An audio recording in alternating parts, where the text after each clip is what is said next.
सरफरोशी की तमन्ना अब हमारे दिल में है, देखते हैं जोर कितना बाजुए कातिल में है। ये शब्द उस भारतीय स्वतंत्रता सेनानी के हैं जिसके शौर्य, साहस और बलिदान की गाथा आज भी पूरे देश भर में गाई जाती है। ईद आजम कहे जाने वाले इस वीर पुरुष ने न केवल ब्रिटिशर्स के खिलाफ हथियार उठाए, बल्कि अपनी कलम की ताकत से इन्होंने ब्रिटिशर्स के छक्के छुड़ा दिए।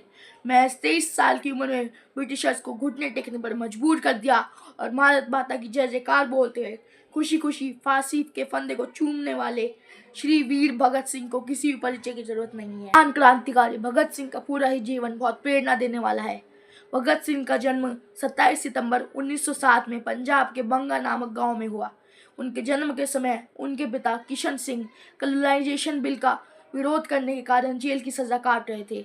भगत सिंह का बचपन स्वतंत्रता सेनानियों के बीच में गुजरा। उन्होंने अपनी माता विद्यावती कौर से बुद्धि, कौशल, सहानुभूति और अंतर्ज्ञान के गुण सीखे और वहीं अपने पिता से साहस और देशभक्ति की भावना सीखी। एक बार नन्हे भगत सिंह ने अपने पिता किशन सिंह को खेत में आम की गुठलियां बोते हुए देखा।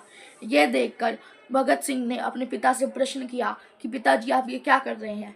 किशन सिंह ने जवाब दिया कि वे बीज बो रहे हैं जो आगे चलकर एक पेड़ में बदल जाएगा और उन्हें आने वाले समय में बहुत सारे आम प्रदान करेगा। यह बात सुनकर भगत सिंह फौरन अपने घर की तरफ दौड़े और वहां से एक बंदूक लेकर आए और बीज की तरह बंदूक को भी जमीन में दबाने लगे। जब उनके पिता ने प्रश्न किया तो उन्होंने जवाब दिया कि वह बंदूक को भी बीज की तरह मिट्टी में बो रहे हैं और आगे चलकर बंदूक का पेड़ उगेगा और जिससे कि उनको बहुत सारी बंदूकें मिलेंगी और इन बंदूकों का इस्तेमाल करके वह अंग्रेजों के खिलाफ आज़ादी की लड़ाई लड़ेंगे। जब उनकी एजुकेशन की बारी आई तो उन्होंने लाहौर के ब्रिटिश गवर्नमेंट स्कूल में एडमिशन लेने से सख्त मना कर दिया और अपना एडमिशन दयानंद एंग्लो वैदिक स्कूल में कराया और वे पढ़ाई में बहुत होशियार और तेज थे। महात्मा गांधी ने नॉन कॉपरेशन मूवमेंट को लॉन्च किया तो बाकी देशवासियों की तरह भगत सिंह ने भी इस मूवमेंट में बढ़ चढ़कर भाग लिया।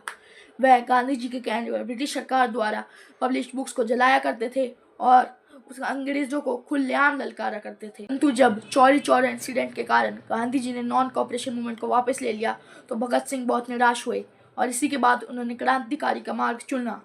उनको एहसास हो गया था कि भारत नॉन वायलेंस और पीसफुल टैक्टिक्स से कभी भी आज़ाद नहीं हो सकता। 1926 के अराउंड लाहौर में भगत सिंह ने कीर्ति किसान पार्टी को ज्वाइन किया।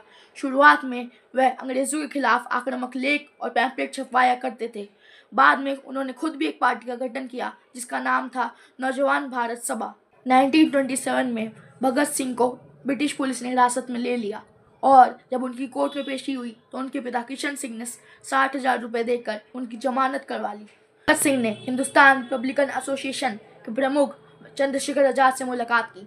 सितंबर 1928 में दिल्ली के फिरोज शाह कोटला स्टेडियम में एक सीक्रेट मीटिंग की गई और जिसके तहत एक नई पार्टी बनाई गई जिसका नाम था हिंदुस्तान सोशलिस्ट रिपब्लिकन एसोसिएशन। 8 अप्रैल 1929 को भगत सिंह बटुकेश्वर दत्त के साथ 2 लो इंटेंसिटी बॉम्ब्स और कुछ पैम्पलेट्स लिए दिल्ली सेंट्रल असेंबली पहुंचे और जैसे ही वह असेंबली में घुसे उन्होंने उन बॉम्ब्स को फेंक दिया।